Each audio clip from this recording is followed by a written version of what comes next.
நாம் அனைவரும் வாழ்க்கையில் ஒரு முறையாவது ஒரு உண்மையான மிகவும் இறுக்கமான ஒரு காதலை தேடி அலைஞ்சிக்கிட்டு இருந்திருப்போம். சிலர் இப்பவும் அதை தேடி அலைஞ்சிட்டு இருப்பாங்க. ஆனால் காதலையும் தாண்டிய ஒரு பந்தம் இருக்கிறது அப்படின்னு சொன்னால் நீங்கள் நம்புவீங்களா? அதுதான் இந்த ட்வின் ஃப்ளேம். இது வெறும் 2 உடல்களுக்கான இணைப்பு மட்டுமல்ல, ஒரு சாதாரண காதலாக இது இருக்காது. இது 2 ஆன்மாக்களுக்கு இடையிலான ஒரு புனிதமான ஒப்பந்தம். சாதாரண காதல்னா நிறைய எதிர்ப்புகள் இருக்கும், அங்கே நிறைய எதிர்பார்ப்புகள் இருக்கும். நான் ஒன்று கொடுத்தா நீ ஒன்று கொடுக்கணும், நான் உன் மேலே அன்பாக இருக்கேன், நீ என் மேலே அன்பாக இருக்க, அங்கே கிவ் அண்ட் டேக் பாலிசி இருக்கும். ஆனால் ட்வின் ஃப்ளேம் காதலில் அப்படி கிடையாது. இது அன்கண்டிஷனலாக இருக்கும். ஒரு அம்மா ஒரு அப்பா ஒரு பிள்ளைகள்கிட்ட எவ்வளோ அன்பாக இருப்பாங்களோ அப்படி இருக்கும் இந்த ட்வின் ஃப்ளேமோட காதல். இந்த ஒரு காதலை வேறு யாராலையும் உங்களுக்கு கொடுக்க முடியாது. ட்வின் ஃப்ளேம் என்கிறது ஒருவருடைய ஆன்மாவை செதுக்கிறதா இருக்கும். சாதாரண காதல்ங்கிறது ஒரு மனதளவிலேயே நின்று. ஆனால் ட்வின் ஃப்ளேம் உங்கள் வாழ்க்கையில் இணையும் போது அந்த காதல் உங்கள் உயிர் வரைக்கும் போகும். உங்களை அடுத்த கட்டத்துக்கு உயர்த்திக்கிட்டே போகும். அங்கே மேடு பள்ளங்கள் இருக்கும். ஏன்னா ட்வின் ஃப்ளேம்ங்கிறது உங்களை செதுக்கிறதுக்காக வந்த உங்களுடைய இன்னொரு சுடர். அதனால் இது உயிர் வர பாயும் இந்த காதல். இது ரொம்ப அழகாகவும் அனுபவ ரீதியாக ரொம்ப இனிமையாகவும் இருக்கும். சரி, வாங்க இந்த ட்வின் ஃப்ளேமோட காதலும் அது தொடர்பான இன்னும் பல விஷயங்களை நம்ம விரிவாக பார்க்கலாம். சப்ஸ்கிரைப் செய்யாத உறவுகள் சப்ஸ்கிரைப் செஞ்சுக்கோங்க. வாங்க காணொலிக்குள்ளே போகலாம்.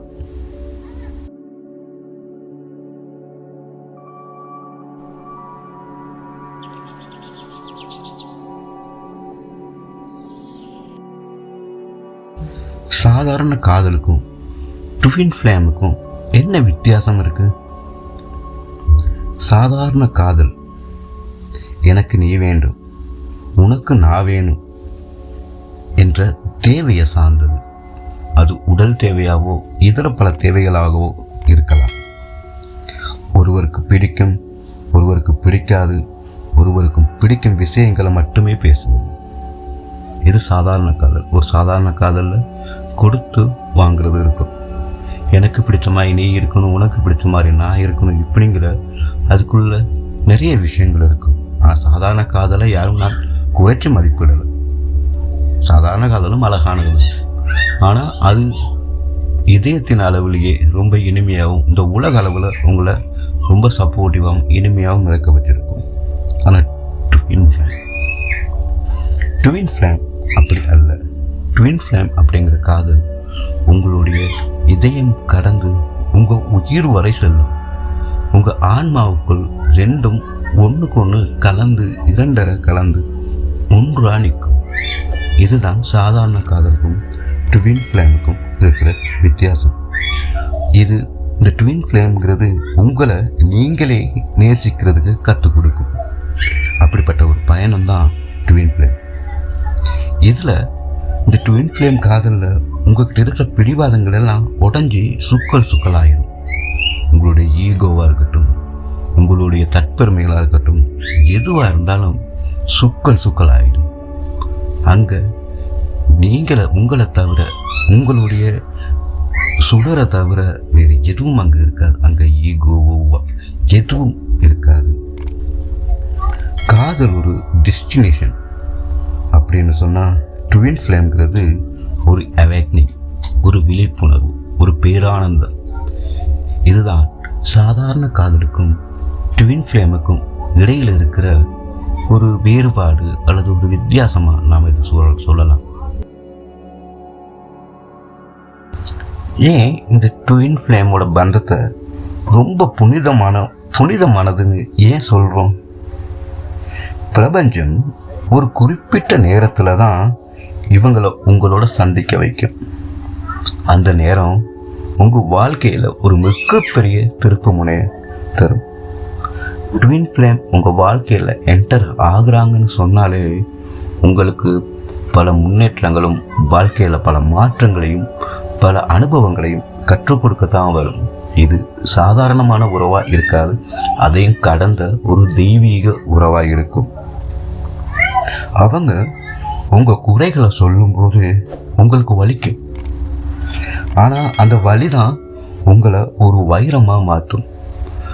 இதை நாம் ஏன் தெய்வீகமானது மிக புனிதமானது ட்வின் ஃப்ளேமை சொல்கிறோங்கிறது உங்களுக்கு புரிஞ்சிருக்கும்.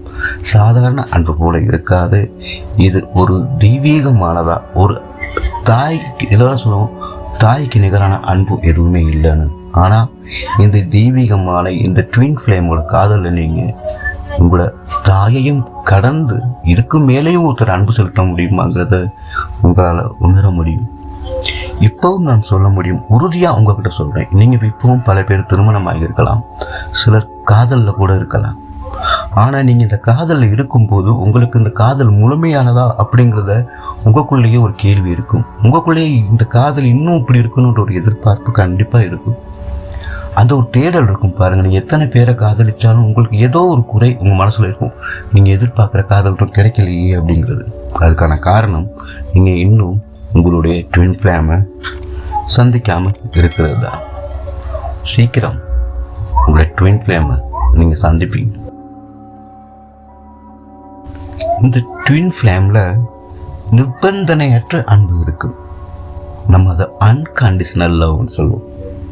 இந்த அன்கண்டிஷனல் லவ்வுக்கு உதாரணமே நாம் அம்மாவை தான் சொல்லுவோம்.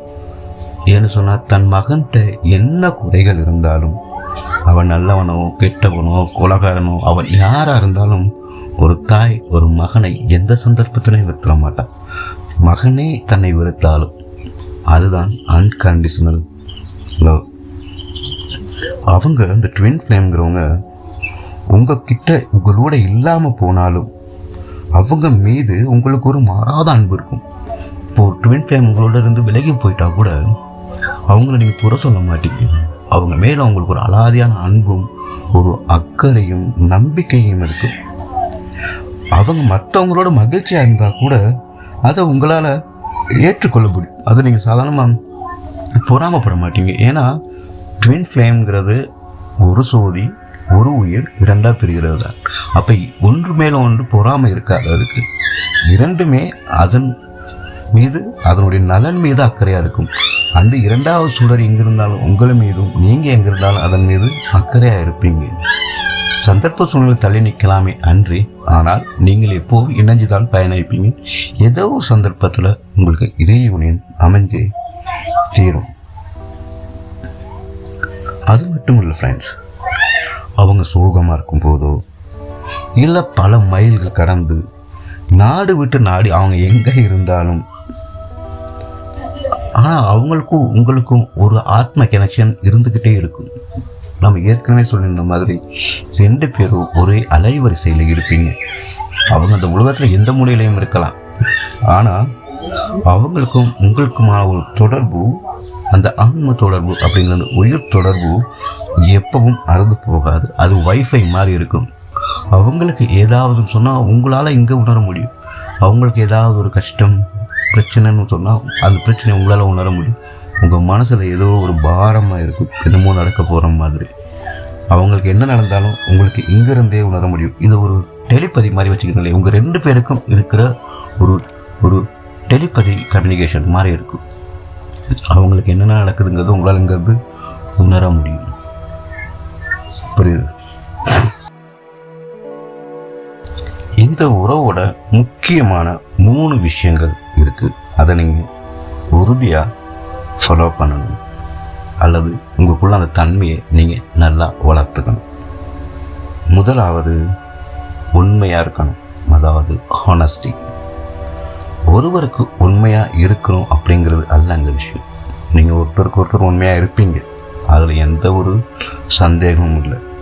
ஆனால் உங்களுக்கு நீங்களே உண்மையாக இருப்பதை தான் அவங்க விரும்புவாங்க. நீங்கள் அவங்களுக்காக ஒரு விஷயத்த செய்கிறத அவங்க ஏற்றுக்க மாட்டாங்க.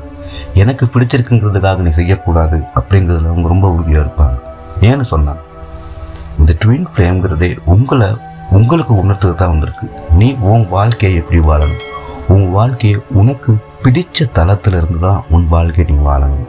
எனக்காக நீ எதையும் செய்யக்கூடாது, பிறருக்காக நீ எதையும் செய்யக்கூடாது. உனக்காக மாத்திரம் உனக்கு என்ன பிடிச்சிருக்கோ அதை அடிப்படையாக வச்சு உன் வாழ்க்கையை வாழணும். எனக்கு பிடிச்சிருக்குங்கிறதுக்காக நீ எதையும் செய்யக்கூடாது, அடுத்தவங்களுக்கு பிடிச்சிருக்குங்கிறதுக்காக எதையும் நீ செய்யக்கூடாது. முதல்ல உன்னை நீ நேசிக்கணும். மற்றவங்களை நேசிக்க முதல்ல உன்னை நேசிக்கணும், உன்னுடைய விருப்பங்களை மதிக்கணும். இப்படிங்கிற பல விஷயங்களை அது உங்களுக்கு உணர்த்தும்.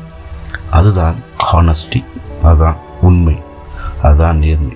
நீங்கள் மற்றவங்களுக்கு பிடிச்ச மாதிரி இருக்கிறதுங்கிறது அது நடிப்பு. இப்போ நடிப்புக்கும் ஹானஸ்டிக்கும் இருக்கிற உண்மைக்கும் இருக்கிற அந்த வேறுபாடு உங்களுக்கு தெளிவாக புரிஞ்சிருக்கும்.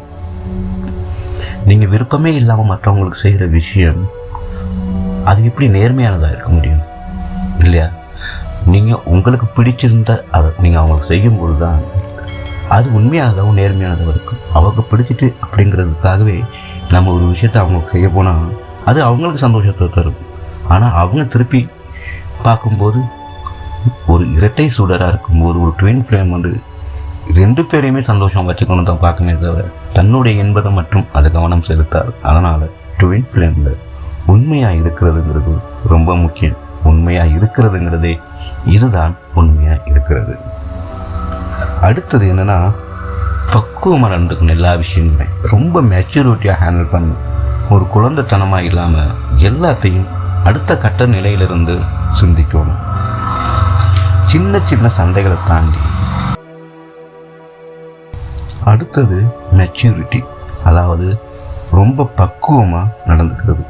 சின்ன சின்ன சண்டைகளை தாண்டி பெரிய பெரிய நோக்கங்களுக்காக பயணிக்கிறது. வாழ்க்கையில் நடக்கிற சின்ன சின்ன விஷயங்கள் எல்லாம் கருத்தில் வச்சுக்கிட்டு சண்டை போட்டுக்கிட்டு அதுலேயே தேங்கி போய் நிற்கிறது அல்ல. ஒரு சில பிரச்சனைகளையும் சில தவறான சில விஷயங்களையும் கடந்து அதுலேருந்து மீண்டு போகிறது தான் வாழ்க்கை. எத்தனைப்பட்ட இக்கட்டான சூழ்நிலை இருந்தும் அதை ஓவர் கம் பண்ணுறது தான் இதோட முக்கியமான பண்பு. ஏன்னா நம்ம ஏற்கனவே சொன்னது போல 2வது சுடரானது உங்களை சாதாரண இந்த வாழ்க்கையில் பிறக்க விடாது, உங்களை மேலும் அதை சேர்ந்து உயர்த்துறதுக்காகவே வரும். அதனால் ரொம்ப நீங்கள் பக்குவமாக நடந்துக்கணும். அதை நீங்கள் புரிஞ்சுக்கணும். சின்ன சின்ன சண்டை போட்டுக்கிட்டு தூக்கி போட்டுட்டு போகிறது அல்ல, பெரிய பெரிய நோக்கங்களை வச்சுக்கிட்டு அதுக்காக சேர்ந்து பயணிக்கணும். இதுதான் மெச்சூரிட்டி. அடுத்தது ஒரு சர்வீஸ் மாதிரி, ஒரு சேவை மாதிரி. இந்த ஜோடி இணைஞ்சால், இந்த 2 சுடர்களும் இணைஞ்சால் ஏதோ ஒரு நல்ல காரியத்தை மாத்திரம் தான் செய்வாங்க, ஒரு நல்ல விஷயத்தை தான் செய்வாங்க. சோஷியல் ஒர்க் அல்லது பாசிட்டிவ் ஸ்ப்ரெடிங், அதாவது ரொம்ப நல்ல விஷயங்களை படர செய்கிறது. நீங்கள் நிறைய பேரை பார்த்துருப்பீங்க. ஒரு ஹஸ்பண்ட் அண்ட் ஒய்ஃப் நினச்சா தான் சோஷியல் சர்வீஸே பண்ண முடியும். நீங்கள் பார்ப்பீங்க, அது அவங்களுக்கு பெரிய பிரச்சனைகளை கொடுத்துருக்கும். இந்த அவங்களோட ட்வின் ஃப்ளேம் வந்த பிறகு சிலருக்கு நான் கவனித்த வரைக்கும் அவங்களோட குழந்தைகள் ஏதோ ஒரு புற்றுநோயிலையோ இல்லை சில விஷயங்கள் இறந்துருவாங்க. ஆனால் அதுலேருந்து அவங்க சமூகத்துக்கு ஒரு சேவை செய்ய வருவாங்க. இந்த மாதிரி இழப்புகள்லாம் ட்வின் ஃப்ளேமில் நடந்திருக்கும். ஆனால் உங்களுக்கு அது நடக்கும்னு சொல்ல வரல. ஸோ சர்வீஸ்ங்கிறது அவங்கள 2 பேருமே இந்த உலகத்தை அடுத்த கட்டத்துக்கு கொண்டு போவாங்க. தன்னை சுற்றி இருக்கவங்கள மகிழ்ச்சியாக ஆக்கிக்க பார்ப்பாங்க. அதுக்கு முதல்ல அவங்க ஒன்றுக்கு ஒன்று தனியாக சுதந்திரமாக சந்தோஷமாக இருக்கும். அப்போ தானே அவங்களால மற்றவங்க சந்தோஷமாக வச்சுக்க முடியும். அதனால் இந்த 2வது சுடர் 2ம் இணையும் போது இந்த உலகத்துக்கு பல சேவைகளை நல்ல விஷயங்களை செய்வாங்க.